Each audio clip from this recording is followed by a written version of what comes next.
बिस्मिल्लाहिर्रहमानिर्रहीम। Welcome to conceptual nursing academy. आज की वीडियो में हम इंशाल्लाह जो स्वात रीजन के बीएस नर्सिंग फर्स्ट सेमेस्टर के स्लाइड्स यानी केमिस्ट्री के यूनिट से स्टार्ट लेते हैं, जो कि हम 1 बाय 1 यूनिट के ज़रिए जो है उनको हम कंप्लीट करेंगे। तो ये वीडियो स्पेशली स्वात रीजन के स्टूडेंट्स के लिए है। तो सबसे पहले हमारा जो पहला टॉपिक होता है वो है न्यूक्लिक एसिड। अब न्यूक्लिक एसिड क्या है? ये हमारे पास बायो मॉलिक्यूल्स हैं। अब मॉलिक्यूल्स जो हैं ये एटम मिलकर जो है वो मॉलिक्यूल्स बनाते हैं, और वो मॉलिक्यूल्स जो कि हमारी बॉडी की नीड होते हैं तो उनको हम बायो मॉलिक्यूल्स कहते हैं। तो न्यूक्लिक एसिड हमारे पास वो इसेंशियल बायो मॉलिक्यूल्स हैं जो कि हमारी ज़िंदगी को सर्वाइव करने के लिए एक अहम किरदार अदा करते हैं। इनके अंदर हमारे पास बेसिकली हमारा जेनेटिक्स इंस्ट्रक्शंस इसके अंदर जो है वो डेवलप होते हैं, और इसी के अंदर जो है वो पड़े होते हैं, और उसी के बेस पर जो है पूरा लिविंग ऑर्गेनिज्म जो है वो अपने फंक्शंस जो है वो परफॉर्म करते हैं। ये हमारे पास पॉलीन्यूक्लियोटाइड मैक्रोमोलिक्यूल्स हैं। सारे लिविंग ऑर्गेनिजम्स जो हैं इसी न्यूक्लिक एसिड से मिलकर जो है वो बने हैं। इनमें हमारे पास न्यूक्लियोटाइड्स की जो है एक लीनियर पॉलीमर्स यानी चेन से मिलकर जो है ये बना होता है। इसके अंदर बेसिकली हमारे पास जेनेटिक इन्फो मौजूद होता है। इसके हमारे पास 2 टाइप्स होते हैं। एक होता है डीएनए। डीएनए जो होता है वो डबल स्ट्रैंडेड मॉलिक्यूल होता है, जिसमें जेनेटिक इंस्ट्रक्शंस होती हैं उस ऑर्गेनिजम्स के डेवलपमेंट की और उसके फंक्शन की।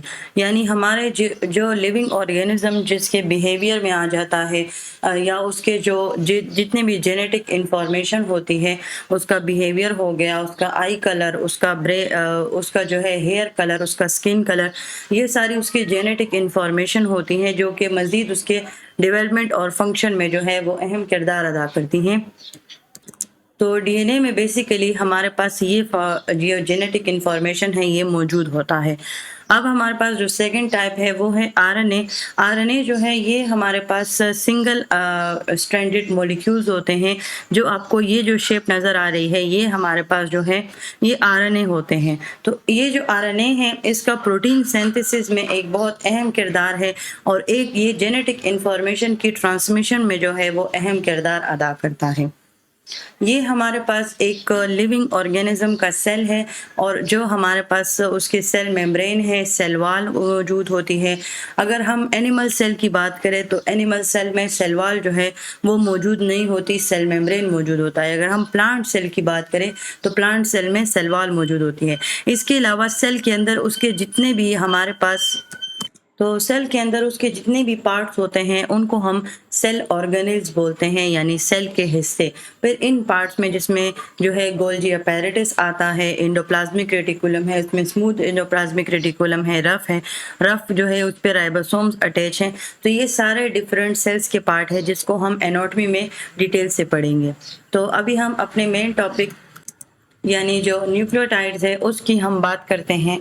न्यूक्लियोटाइड जो है यानी जो न्यूक्लिक एसिड है, तो जो हमारा न्यूक्लिक एसिड है वो न्यूक्लियोटाइड्स से मिलकर जो है वो बना होता है। अब न्यूक्लियोटाइड्स में हमारे पास जो है उसका स्ट्रक्चर क्या है? उसके अंदर जो है एक शुगर मॉलिक्यूल होता है, यानी ये 5 कार्बन शुगर मॉलिक्यूल्स इसमें इन्वॉल्व होता है। तो इसमें फिर फ़र्क ये होता है कि डीएनए में डीऑक्सीराइबोज शुगर शामिल होता है और आरएनए में राइबोज शुगर शामिल होता है। एक जो है इसके अंदर फास्फेट ग्रुप होता है। फास्फेट ग्रुप जो है वो शुगर मॉलिक्यूल्स को जो है वो आपस में अटैच रखता है। एक इसके अलावा नाइट्रोजीनियस बेस और न्यूक्लियो बेस होता है। ये एक ऐसा बेस होता है जिसके अंदर जो है जेनेटिक इंफॉर्मेशन होती है। तो ये पेंटोस शुगर, फास्फेट ग्रुप और न्यूक्लियो बेस या नाइट्रोजीनियस बेस, ये तीनों मिलकर जो है न्यूक्लियोटाइड्स बनाते हैं, और न्यूक्लियोटाइड्स के स्ट्रेंथ्स मिलकर जो है वो न्यूक्लिक एसिड जो है वो बनाते हैं। ये हमारे पास न्यूक्लियोटाइड का स्ट्रक्चर है, और ये हमारे पास नाइट्रोजीनियस बेसेस होती हैं। ये बेसिस और ये न्यूक्लियोटाइड्स जो हैं इसके अंदर जो है हमारे पास न्यूक्लियोसाइड यानी मोनोफास्फेट हो गया, डाईफास्फेट जो है हमारे पास जो है इसमें शामिल होता है। तो ये स्ट्रक्चर मिलकर जो है न्यूक्लियोटाइड्स बनाते हैं। अब न्यूक्लियोसाइड्स क्या होती हैं? ये हमारे पास एक ऐसा बायो मॉलिक्यूल है जिनके अंदर नाइट्रोजीनियस बेस जो है वो शुगर मॉलिक्यूल के साथ जो है वो लिंक्ड होता है, अटैच होता है। या तो वो राइबोज के साथ होगा यानी आरएनए, या तो वो डीऑक्सीराइबोज के साथ होगा यानी डीएनए। ये हमारे पास बेसिकली न्यूक्लिक एसिड्स के बिल्डिंग ब्लॉक्स होते हैं, यही मिलकर जो है ये हमारे न्यूक्लिक एसिड को बनाते हैं। न्यूक्लियोसाइड में हमारे पास दो चीज़ें शामिल होती हैं, एक जो शुगर मॉलिक्यूल हमने पढ़ा और जो राइबोज आरएनए में होगा और जो डीऑक्सीराइबोज डीएनए में होगा, जो जो हमने नाइट्रोजीनियस जो है बेसिस पढ़े और वो हमारे पास इसमें शामिल होंगे। शुगर मॉलिक्यूल में राइबोज डीऑक्सीराइबोज आ गया और नाइट्रोजीनियस बेसिस जिसमें हमारे पास एडिनोसिन, गाइनोसिन, साइटिडीन या यूरिडीन, ये हमारे पास डिफरेंट नाइट्रोजीनियस बेसिस होते हैं।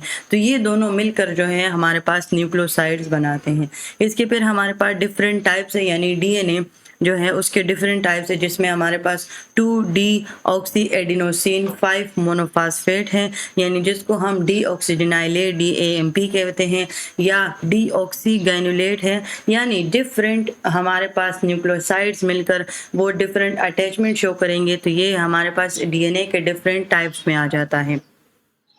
ये इसी तरह जब ये आरएनए यानी न्यूक्लियोसाइड जो है ये जब राइबोज शुगर के साथ अटैच होंगे तो वो जो न्यूक्लियोटाइड बनाएंगे तो वो हमारे पास क्या होगा, adenosine 5 monophosphate, guanosine monophosphate, uridine monophosphate. तो ये हमारे पास इस तरह की जितनी भी अरेंजमेंट होती है उस बेस पर जो है वो हम इनको नाम देंगे कि इसमें नाइट्रोजीनियस बेस कौन सा शामिल है, शुगर मॉलिक्यूल कौन सा है, उस बेस पर हम इनको नेमिंग करेंगे।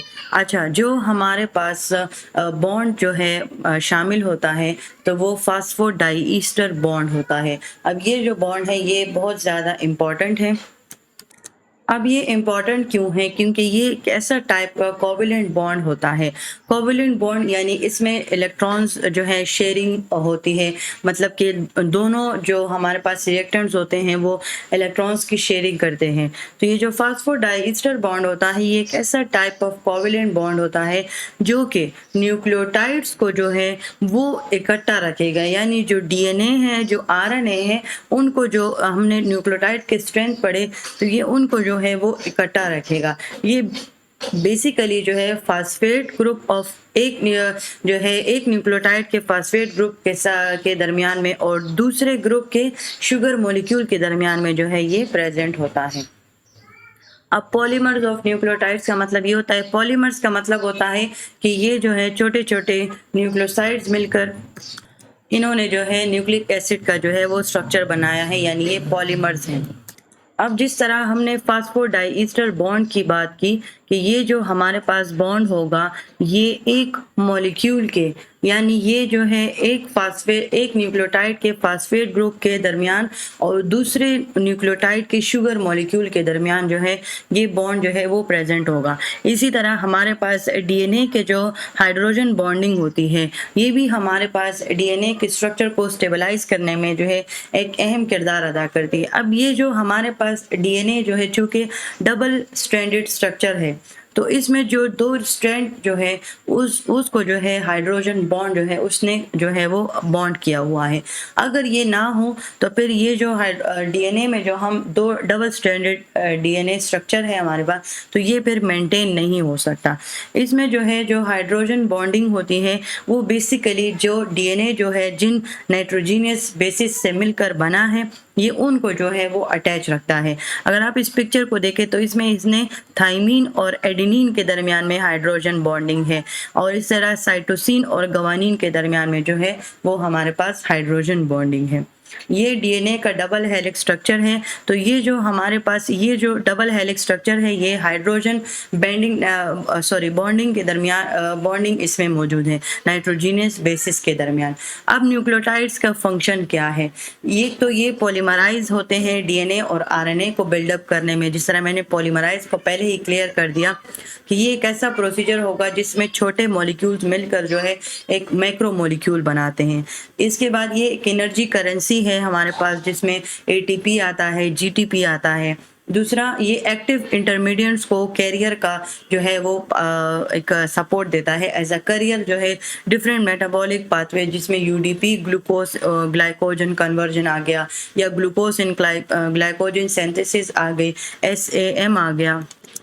यानी एस एडिनोसल मिथोनिन हमारे पास है। ये एक नेचुरली अकरिंग कंपाउंड होता है जो कि बॉडी के अंदर ही जो है वो पाया जाता है। इसका जो फंक्शन है ये डिफरेंट फंक्शंस परफॉर्म करता है, जिसमें बायोलॉजिकल फंक्शंस आ जाते हैं। ये डिफरेंट रिएक्शंस करता है न्यूरोट्रांसमीटर की सिंथेसिस में, सेल मेम्ब्रेन्स की फ्लूइडिटी में, तो इसके डिफरेंट बायोलॉजिकल फंक्शंस हैं। इसके अलावा ये हमारे पास कोएंजाइम जो कि एफईडी, एनएडीएच, एनएडीपीएच, ये उसका जो है एक मेन कंपोनेंट है।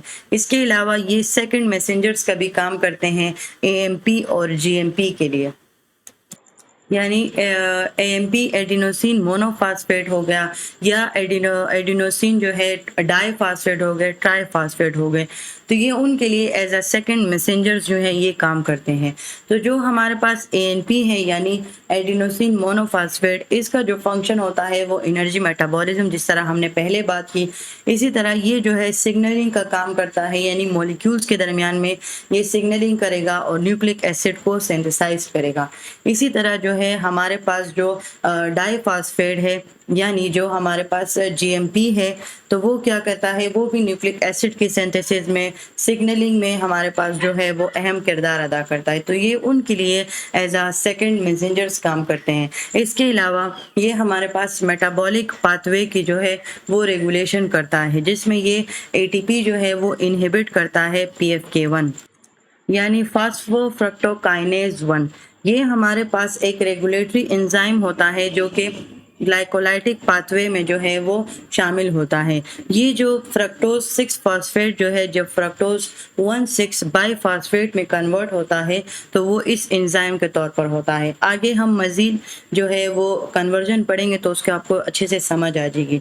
तो यहाँ तक आप लोग सिर्फ यहाँ इतना याद रखें कि जो फ्रक्टोज 6 फास्फेट है, जब वो 1,6 फास्फेट में कन्वर्ट होगा तो उसके लिए पीएफके1 यानी फास्फोफ्रक्टोकाइनेज 1 एंजाइम जो है ये चाहिए होगा। इसका जो ताल्लुक है वो ग्लाइकोलाइसिस के साथ है और ग्लाइकोलाइसिस की रेगुलेशन के साथ है। तो ये हमारे पास डिफरेंट जो है असाइनमेंट्स हैं जो कि जो कैंपस है स्वात के उनकी तरफ से स्टूडेंट्स के लिए किया। आप लोग भी ये असाइनमेंट कंप्लीट करें ताकि आप लोगों को जो है वो इस जो डीएनए स्ट्रक्चर है वो भी अच्छे से समझ आए। तो यहीं तक हमारा न्यूक्लिक एसिड का टॉपिक जो है वो ख़त्म होता है। Thank you so much for your attention.